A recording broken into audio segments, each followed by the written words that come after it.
सो 11th class. आज हम history का चैप्टर नंबर 6 करने वाले हैं। 3 वर्ग। आपका इस बार फर्स्ट टर्म में ओनली 4 चैप्टर आने वाले हैं, तो जिसका मैंने बाकी सारा करवा दिया। आपका लास्ट है चैप्टर नंबर 6, 3 वर्ग। इसके MCQ क्वेश्चन है, इंपॉर्टेंट क्वेश्चन है काफ़ी, तो ध्यान से देखिए। फर्स्ट क्वेश्चन है, तो आपका चैप्टर है 3 वर्ग, तो इसमें फर्स्ट क्वेश्चन है, सामंतवाद जर्मन शब्द फ्यूड से बना है, इसका अर्थ क्या है? भूमि का टुकड़ा, कृषक, आपसी विवाद, धार्मिक समुदाय। तो सामंतवाद जो है वो एक शब्द है फ्यूड, जो जर्मन शब्द है, इससे बना हुआ है। तो फ्यूड का अर्थ क्या होता है? फ्यूड का मतलब होता है भूमि का टुकड़ा। फ्रांसीसी पादरी किस अवधारणा में विश्वास रखते थे? तो फ्रांसीसी जो पादरी थे उन वो किस अवधारणा में विश्वास रखते थे, उनका क्या मानना था, ये बताना है आपको। फर्स्ट है, प्रत्येक व्यक्ति कार्य के आधार पर 3 वर्गों में से किसी एक का सदस्य होता है। तो यहाँ क्या था कि सभी, ये चैप्टर का नाम ही है 3 वर्ग। इसमें सभी लोगों को 3 वर्गों में बांटा गया था, 3 वर्ग में, जिसमें यहाँ देखिए, यहाँ वर्ग क्रम में कुछ प्रार्थना करते हैं, दूसरे लड़ते हैं और शेष अन्य कार्य करते हैं। तो इसमें 3 वर्ग था। एक था पादरी वर्ग, इनका काम था प्रार्थना करना। दूसरा, तो इसमें 3 वर्ग के बारे में बताया हुआ है, तो यही आपको दिया हुआ है कि एक का काम था प्रार्थना करना, दूसरे का लड़ना और तीसरे का अन्य काम करना। जो बाकी काम था सभी को 3 वर्गों में डिवाइड किया हुआ था। नेक्स्ट है, समाज मुख्य रूप से 3 वर्ग में बटा था, तो ये भी सही है। तो हमारा ये तीनों ही सही है, तो इसलिए हमारा क्या आ जाएगा, लास्ट वाला ऑप्शन हो जाएगा, उपरोक्त सभी। पादरी वर्ग ने, फ्रांसीसी पादरी इस अवधारणा पर विश्वास रखते थे, उपरोक्त सभी, ये तीनों ही सही है। निम्नलिखित कथनों को पढ़ें और सही विकल्प का चुनाव करें। यहाँ पर ये सही नहीं, इसमें आपको यहाँ गलत विकल्प का चुनाव करना है। यहाँ गलत बताना है कि इसमें से गलत कौन सा है। तो फर्स्ट है, पादरी इस वर्ग में चर्च के पोप आदि सम्मिलित थे, तो ये सही है। दूसरा, अभिजात वर्ग, इस वर्ग में सामंत, जमींदार और धनी व्यापारी थे, तो ये भी सही है। फिर ये रहा थर्ड है, कृषक, 3 वर्ग में था पादरी, अभिजात वर्ग और कृषक, तो थर्ड है कृषक, इस वर्ग में किसान और मजदूर आदि सम्मिलित थे, तो ये भी सही है। तो ये तीनों ही सही है, तो हमारा चौथा ही गलत होगा। देखते हैं लास्ट में क्या है, पादरी वर्ग, राजा और लॉर्ड दोनों अभिजात के अधीन होते थे, ये गलत है, क्योंकि अभिजात के अधीन ये नहीं होते थे। तो ये वाला जो है, ये 4th पॉइंट जो है, ये आपका गलत होगा। तो इसमें बताना है आपको कि हाँ गलत का चुनाव करना है। तो गलत जो है आपका ये है 4th, पादरी वर्ग। बाकी ये तीनों सही है। 3 वर्ग में विभाजित था, पादरी, अभिजात और कृषक, तो ये तीनों सही है। लेकिन ये जो पादरी वर्ग की डेफिनेशन दी हुई है ये गलत है, क्योंकि पादरी वर्ग जो वो चर्च में होते थे, और ये जो इसकी डेफिनेशन यहाँ दी हुई है कि राजा और लॉर्ड दोनों अभिजात के अधीन होते थे, ये गलत है। तो यहाँ पे 4th आपका गलत हो जाएगा। 4th क्वेश्चन, पादरी कार्य के विपरीत भिक्षु, यहाँ भिक्षु होगा। भिक्षु की जिंदगी पुरुष और स्त्रियां दोनों ही अपना सकते थे। भिक्षु जो था, भिक्षु की जिंदगी जो पुरुष और स्त्रियां दोनों ही अपना सकते थे। तो ऐसे पुरुष को क्या कहते थे, ये आपको बताना है। तथा स्त्रियां क्या कहलाती थी? मोक तथा नन, मोक तथा टीथ, एबी तथा नन, इनमें से कोई नहीं। तो इसमें जो आपका ऑप्शन नंबर ए है ये सही है, मोक तथा नन। ऐसे पुरुषों को मोक कहा जाता था और ऐसी स्त्रियों को नन कहा जाता था। जो भिक्षु की जिंदगी जीती थी स्त्रियां, उन्हें नन कहते थे, और जो भिक्षु की जिंदगी पुरुष जीते थे उन्हें मोक कहा जाता था। फ्रांस के राजाओं का अपनी प्रजा के साथ जुड़ाव निम्न प्रथा के कारण था। किस प्रथा के कारण था आपको ये बताना है। वैसलेज, आबेस, मोनेस्ट्री, टीथ। तो वैसलेज प्रथा के कारण था।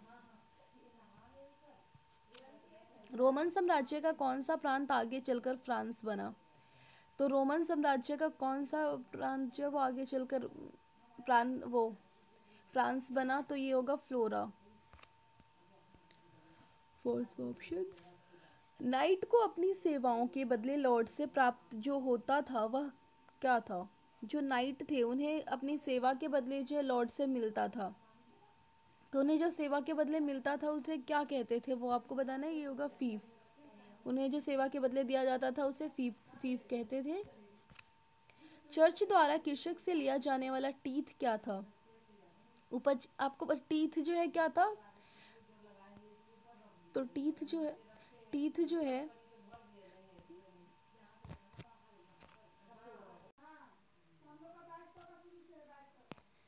तो टीथ क्या था? तो टीथ टीथ जो है वो कृषक चर्च जो है कृषकों से एक प्रकार का कर जो आज लिया जाता है, टैक्स जो होता है, तो चर्च जो है कृषकों से जो टैक्स लेता था उसे टीथ कहते थे। तो टीथ में क्या लेता था, कितना लेता था? उपज का भाग, ये आपको बताना है। उपज का पहला भाग, दूसरा भाग, 10वां भाग, 7वां भाग। तो चर्च जो है वो कृषक से टीथ के रूप में क्या लेता था? उपज का 10वां भाग। आपको ये याद रखना है, 1/10 10वां भाग। 3 वर्गों में शामिल पहला वर्ग पादरी। 3 वर्ग थे, ये आपको पता है। पहला वर्ग कौन सा था? पादरी था। दूसरा अभिजात वर्ग था। और तीसरा वर्ग कौन सा था? ये आपको बताना है। पहला पादरी, दूसरा अभिजात और तीसरा वर्ग स्त्रियां, कृषक, नन, भिक्षु। तो तीसरा वर्ग आप लोगों को पता ही होगा। तीसरा वर्ग कौन सा था? कृषक। पादरी, अभिजात और कृषक 3 वर्गों में जो है समाज बटा हुआ था।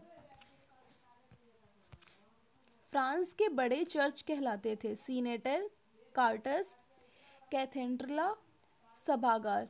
तो ये जो है थर्ड आपका ये सही ऑप्शन हो जाएगा। सामंत शब्द किस भाषा से निकला है? तो सबसे पहले ही हमने फर्स्ट क्वेश्चन में ही किया था कि सामंत, अगर आपने सही से वीडियो देखी होगी तो फर्स्ट क्वेश्चन में इसमें हमने किया था कि सामंत शब्द जो है वो किस भाषा से बना है? जर्मन भाषा से बना है, जर्मन के फ्यूड शब्द से। तो अगर आपने फर्स्ट क्वेश्चन सही से भी किया है तो अगर आप वीडियो सही से देख लेते हो तो भी आपके कितने क्वेश्चन सॉल्व हो जाते हैं। आपको क्वेश्चन सही से पढ़ना है, एक क्वेश्चन से आपके बहुत सारे क्वेश्चन बनते हैं। फ्रेंच, जर्मन, यूनान, लातीनी, तो किससे बना है? जर्मन शब्द से बना है। इनमें से ब्यूबोनिक प्लेग जैसी महामारी किसके साथ जुड़ी है? बिल्ली, चूहा, चमगादड़, कुत्ता। तो देखिए प्लेग जो बीमारी है, प्लेग नाम की बीमारी है, ये चूहे से ही होती है। तो उस टाइम पर भी प्लेग नाम की बीमारी निकली थी। तो प्लेग नाम की बीमारी हुई थी, ये महामारी फैली थी। तो ये किसकी वजह से हुई थी? तो चूहे की वजह से। श्रेणी अथवा गिल्ड शब्द से आशय है। गिल्ड शब्द इसका मतलब क्या है ये आपको बताना है। फर्स्ट, भिक्षुओं के रहने का स्थान, नगरों में रहने वाले व्यापारी वर्ग, चंद्र पंचांग पर आधारित एक त्योहार, ऐसी संस्था जो उत्पाद की गुणवत्ता, मूल्य, बिक्री पर नियंत्रण रखती थी। तो गिल्ड शब्द जो है, गिल्ड शब्द का मतलब यही है कि ऐसी संस्था जो उत्पाद की गुणवत्ता, बिक्री और सब पर जो नियंत्रण रखती थी, इस तो उसे कहते थे गिल्ड। तो ठीक है। टैली क्या है? देखिए इस टाइप के आपके बहुत क्वेश्चन आते हैं, टीथ क्या है, टैली क्या है, मतलब इस टाइप के क्वेश्चन इसमें से आने ही आने। तो इस चैप्टर में जितने भी ये वर्ड्स हैं ना, जितने शब्द हैं उसको आप सही से जान लेना। प्रत्यक्ष कर, अप्रत्यक्ष कर, हुंडी, इनमें से कोई नहीं। आपको बताना है ये टैली क्या है। तो जैसे अभी हमने पीछे पढ़ा था टीथ, वो भी वही था। तो आपको वही आपको बताना है कि क्या है। तो सभी शब्द को आपको सही से पढ़ना है, कंफ्यूज भी नहीं होना। सभी शब्द को आप एक साथ लिख लो, उसका मीनिंग एक साथ लिख लो। देखिए यहाँ प्रत्यक्ष कर, टैली जो था एक प्रत्यक्ष कर था, ये डायरेक्ट टैक्स था जो लिया जाता था, इसे टैली कहते थे। कृषक दास अथवा बंधक कौन होते थे? कृषक दास और बंधक कौन होते थे ये बता। तो कृषक दास और बंधक जो होते थे वो कौन होते थे? मेनर, टैली, सर्फ या फ्रायर। तो कृषक दास जो थे उन्हें सर्फ कहते थे। और कृषक दास का मतलब है उस टाइम पर जो कृषि करते थे लोग, जो कृषक थे, उन्हें जो है सामंत और जमींदार लोग जो वो दास के तरह बना कर रखते थे उनको। उन्हें जो बताया जाता था उनकी भूमि पर, जो जमींदार लोग होते थे उनकी भूमि पर ही इन्हें करना पड़ता था और इन्हें दास के रूप में बनाकर रखा जाता था। तो कृषक दास उन्हें कहते थे जो दास होते थे, वो अपना अपनी मर्जी से कुछ नहीं कर सकते, जिस जमींदार ने उन्हें रखा है उन्हीं का काम उन्हें करना पड़ेगा। और उसके बाद ये प्रथा जो उनके आगे तक चलती रहती थी, फिर उनके बच्चे होंगे वो भी वही काम करेंगे, तो ये लोग इन्हें दास बना कर रखते थे, बंधक होते थे, ये इनसे बाहर नहीं निकल सकते थे। इनमें से कौन सा बरगंडी का प्रसिद्ध मठ है? Hilde Hildegard, Cluny, Saint Hardy, Catholic. तो बरगंडी का जो सबसे प्रसिद्ध वाला मठ था वो था क्लूनी। तो आंसर नंबर बी सही है, सेकंड। विलियम प्रथम कौन थे? डेनमार्क का ड्यूक, थाईलैंड का ड्यूक, नॉर्मैंडी का ड्यूक, जर्मनी का ड्यूक। तो विलियम प्रथम जो थे वो